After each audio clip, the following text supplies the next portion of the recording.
만약에 박찬대 의원이 만났다면 이거는 이게 심각한 저는 문제라 봐요.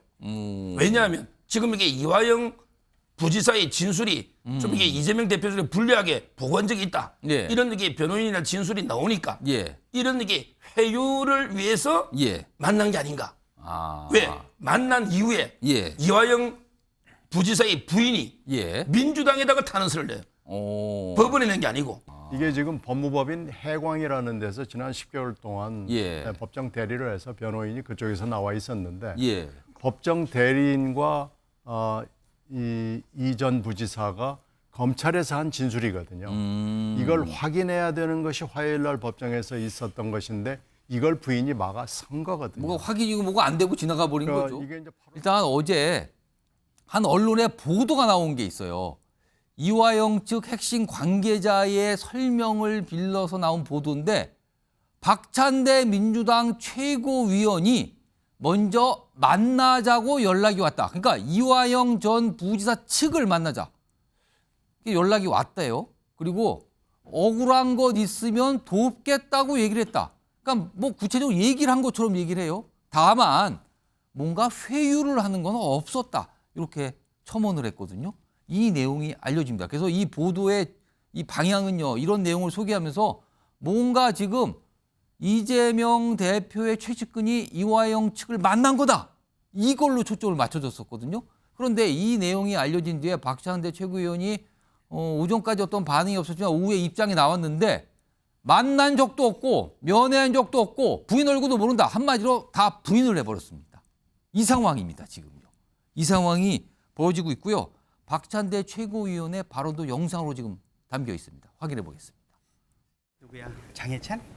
너무 막 수준 안 된 얘기를 막 해가지고 이화영 전 부지사님 구속되고 난 이후에 한 번도 만나보거나 면회를 한 적도 전혀 없거든요. 부인 되시는 분은 제가 얼굴도 몰라요. 그런데 왜 자꾸 프레임을 그쪽으로 몰아가는지 예, 변호인들도 그 건 관련해서 만난 적이 없어요. 면회를 시도한 적도 없다. 전혀. 황당하더라고요. 자, 박찬대 최고위원이 주목을 받은 이유요. 그 보도에 주목을 받은 이유는 이재명 대표의 최측근으로 꼽히는 민주당 정치인이기 때문이거든요. 소정욱 변호사.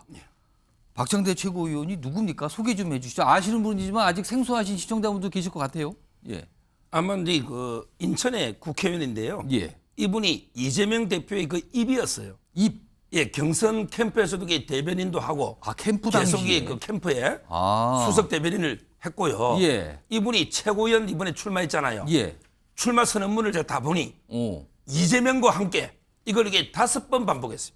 그럼 이재명과 함께 5번을. 진정한 측근임을 한마디로 내세운 거네요. 개딸의 압도적 지지로 최고위원이 됐다. 아. 측근 중에 측근이다. 예. 이렇게 보이고요. 예. 조금 전에 그 자막을 다시 한번 보면 이게 그 박찬대 의원의 말요. 예. 잘 읽어보십시오. 오. 보면 이게 본인은 이화영 부지사가 구속되니 만난 적은 없죠. 이거 맞아요. 예. 왜냐하면 이게 이화영 의원의 핵심 측근을 만났다는 거 아니에요. 예. 그러니까 이화영 부지사는 만난 적이 없다. 저 맞아요.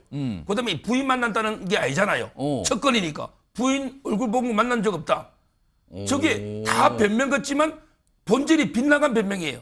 이화영 측의 핵심 측근을 만났다. 측을 만났는지 어떤지 얘기 안 부인을 한 만나거나 본인 만났다는 뜻이 아니잖아요. 아. 따라서 저는 이게 교묘하게 하고요. 그럼 이게 그 측근이 예. 만나지도 않은 걸 왜 만났다고 하겠어요. 오. 오늘 김용 원장도요. 예. 쌍방울 김성태 회장 3번 만났다고 하는데 본인은 이게 여러 사람 만난 거 인정하잖아. 한 번밖에 없대요. 예. 그러면 이게 김성태 회장이 만날 때 일정표나 수행 비서나 기사가 없습니까? 예. 저는 이게 거짓말할 이유가 없잖아요. 오. 저는 만났다고 봅니다. 오. 안 그러면 이게 저렇게 허위 진술을 만났다고 할 이유가 없잖아요.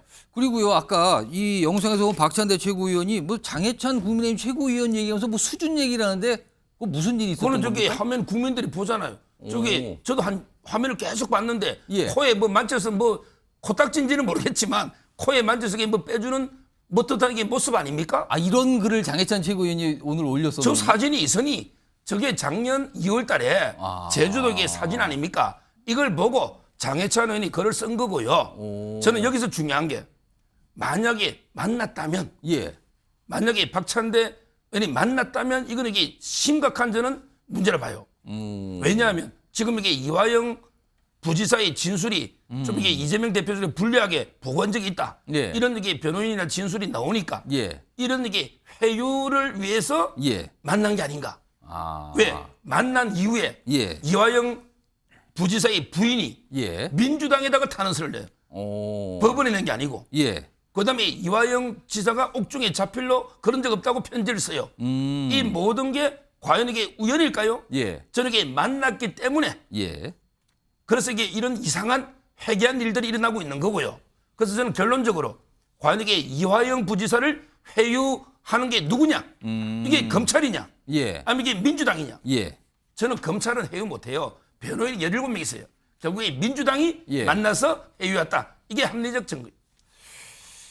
그러니까 일단 박찬대 지금 소정욱 변호사 말씀대로 박찬대 최고위원이 뭔가 중요한 건 빠뜨리고 지금 입장을 냈다. 그리고 장해찬 최고위원 얘기가 나온 거는 아까 무슨 화면에 무슨 뭐 이렇게 뭐 손이 어떻게 무슨 모습이 있었는데 그 정도까지 가까운 사이 이걸 강조하려고 또 장해찬 최고위원 쪽을 써서 그걸 가지고 박찬대 최고위원이 약간 수준 얘기하면서 약간 반박을 하는 모습이 있었는데 신경민 전 의원님 지금 이화영 전 부지사 측을 민주당의 누군가, 그러니까 이재명 대표의 최측근이 누군가 만났다 안 만났다가 며칠 전부터 나왔어요. 누군지는 알려지지 않으면서. 근데 이게 왜 중요한 겁니까? 지금 만났다라면 어떻고 안 만났다라면 어떻게 되는 거야? 이게 왜 중요한 겁니까? 그러니까 지난 화요일 재판에서 이제 이화영 예. 피고인과 이화영 전 부지사의 부인이 대격돌을 하잖아요. 근데 그 재판이 굉장히 중요했던 것은 지금 이화영 피고인의 진술이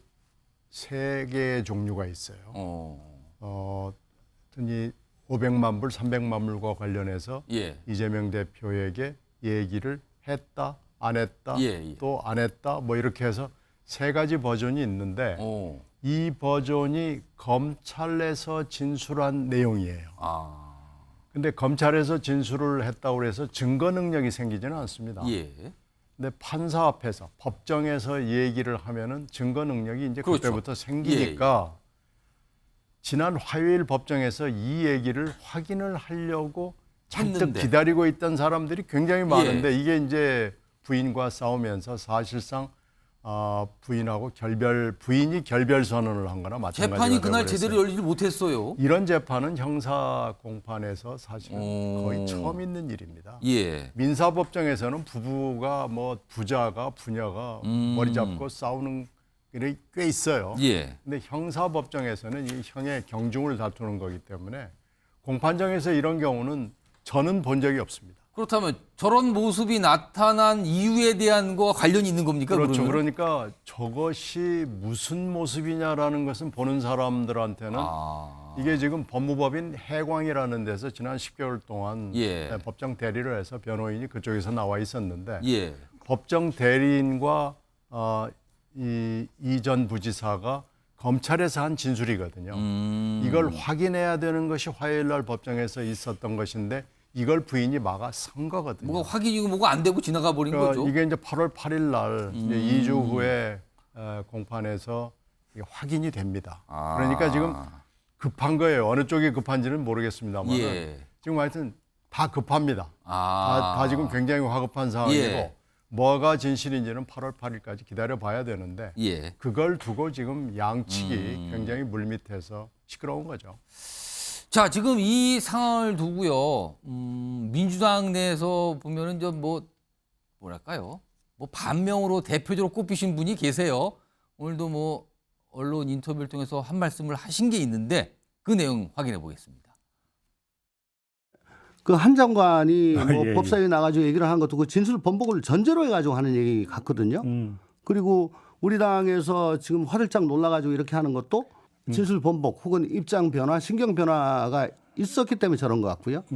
이건 일단 8월 8일 날 다음 재판이 예정이 돼 있습니다. 그래서 거기서 만약에 인정이 됐다라고 하더라도 그 다음에 이 대표를 소환해야 되잖아요. 그렇죠. 그러면 현실적으로 16일 이전에 영장이 들어올 가능성은 지금 없어졌다라고 봅니다. 그렇게.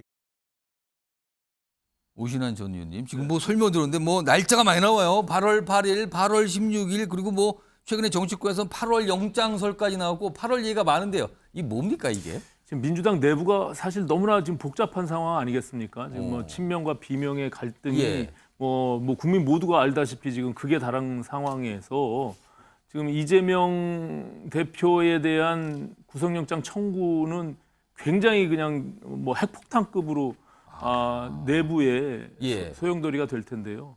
이제 그것을 지금 예측하고 있는 거죠. 이화영 전 부지사의 심경이 변화된 것만큼은 사실인 것 같아요. 그래서 이것을 다시 회유하고 좀 번복하기 위해서 당에서는 지금 화들짝 놀란 상태에서 민주당에서 예. 어떻게든 뭔가 이것을 돌파구를 마련해야 된다 이런 생각이 있는 것 같아요. 그게 왜냐하면 지난 25일 날 화요일 날 법정에서 그 이화영 전 부지사의 부인의 태도가 사실상 좀 상식적이지가 않거든요. 굉장히 예. 이례적인 모습이었거든요. 왜냐하면 본인 남편을 만약에 사랑하는 부인이라면 남편을 보호하려고 하지 어떻게 저 이재명 대표를 보호하려고 하는 저런 태도가 상식적이지 않은 그런 상황에서 만약에 이제 구속영장이 체포영장이 이제 그 저 청구가 되면 예. 이제 당으로 이제 불똥이 떨어질 거 아니겠습니까? 예. 그리고 더군다나 지난번 불체포 특권 포기 선언을 예, 포기 선언을 했는데 당도 지금 온갖 고민이 있을 겁니다. 이것을 무기명 투표에서 또 지금 혁신이가 뭐 예. 기명 투표를 하자 이런 여러 가지 것들이 지금 복합적으로 쌓여 있는 상황에서 과연 이재명 대표가 그럼 모든 저 국회의원들한테 민주당 의원들한테 나는 뭐 불체포 특권 내려놓기로 했으니까 예. 모두 가결 이렇게 투표를 던져달라. 예. 과연 이런 발언을 할 것인지 아니면 뭐 정말 또 다른 수박 논쟁으로 이게 비화가 될 것인지 이런 예. 것들은 좀 지켜봐야 될 것 같은데요. 아마 민주당은 지금 고심이 굉장히 클 거다 이렇게 생각이 듭니다. 윤경호 수장님, 지금 사실 8월 8일 재판이 지금 열리게 돼 있거든요. 이화영 정 부지사 출석해서 뭔가 얘기할 수 있는 그 자리가 또 날짜가 잡혀 있는데 지금 이건 무슨 그림으로 보이십니까 지금? 그러니까 진술 번복, 그다음에 입장 변화, 심경 변화 이런 아주 의미 있는 단어들이 좀 나왔잖아요. 그러니까 이게 뭘까? 이화영이라는 경기도 평화부지사 전 예. 평화부지사가 대북 송금 관련해서 쌍방울이라는 실체가 하나 있고 거기에 김성태라는 기업인이 무슨 뭐 어떤 출신 기업인이라고 출신이라고 하지만 알려져 있죠. 예. 등등이 등장하는데 그 이전까지 쭉 해왔던 진술이 지금 갑자기 바뀌면 예. 이재명 당시 경기지사에게 삼자 뇌물죄라는 이 죄를 적용할 수 있고 뭐가 연결이 된다 이거죠. 그렇죠. 그걸로. 이걸로 검찰은 이걸 기소를 할 수 있게 되고 오. 기소보다 더 중요한 거는 체포 동의안도 요청할 수 있고 예. 구속영장을 발부할 수 있다. 뭐 이러니까 굉장히 지금 서로 연결 고리가 굵어졌잖아요. 근데 저는 이 대목에서 예. 우리의 사법제도 양형 관련된 규정에는 없는 영어로 얘기하는 플리바게닝, 양형 거래라는 게 사실상 존재하는 거를 우리 사회의 전형적인 이게 이중 구조다. 우리 저 서정욱 변호사님 같은 전문가 앞에서 제가 할 얘기인지는 모르겠습니다만 검찰이 모든 권한을 다 쥐고 있고 기소 권한을 독점을 예. 하는 상황에서 피의자가 공범이 아니고 공범이 있는 경우에 자, 그 사람의 뭔가를 지켜주는 대신 예. 다른 수사 협조 이건 뭐 너무나 알려져 있는 사안인데 바로 이 대목에서는 이화영이라는 이 피의자가 예. 뭔가 공개돼서는 본인이 곤혹스러워지는 사생활이라든지 아니면 아들 같은 직계 비속을 지켜야 되는 거라든지 뭐 이런 얘기들이 흘러다니는데 그것 때문에 만약에 이런 심경 변화 또는 진술 번복 이런 게 있다면 예. 그걸 어떻게 말리겠어요? 그러면 왜 진작 또 그런 얘기는 하지 않았을까 이런 것들이 그래서 저는 결국 8월 8일에 본인의 얘기를 듣지 않고는 이걸 예단을 하고 뭐 해놓은 건 의미 없을 것 같아요. 자, 8월 8일 전까지 또 어떤 일들이 있을까요? 그동안 짧은 시간 내에 뭐가 굉장히 정신없게 급박하게 돌아갔거든요. 그때까지의 모습 한번 기다려 보도록 하고요.